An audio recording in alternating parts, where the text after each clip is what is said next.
ایران نے جنوبی لبنان سے اسرائیلی فوج کے انخلا کا مطالبہ کر دیا۔ وزیر خارجہ عباس عراقچی نے خبردار کیا کہ لبنان پر اسرائیلی حملہ امریکہ کے ساتھ طے پانے والے معاہدے کی خلاف ورزی تصور کیا جائے گا۔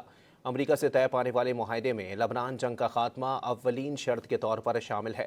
مفاہمتی یادداشت پر دستخط ہوتے ہی اس کا اطلاق پورے خطے پر ہوگا۔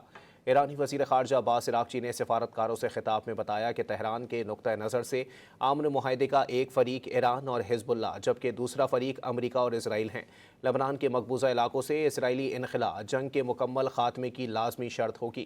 مفاہمت کی یادداشت پر دستخط کے بعد 60 روز میں امریکہ کے ساتھ حتمی معاہدے کے لیے مذاکرات کا دور شروع ہوگا، جس میں جوہری تنازع اور پابندیوں کے خاتمے کے معاملات شامل ہوں گے۔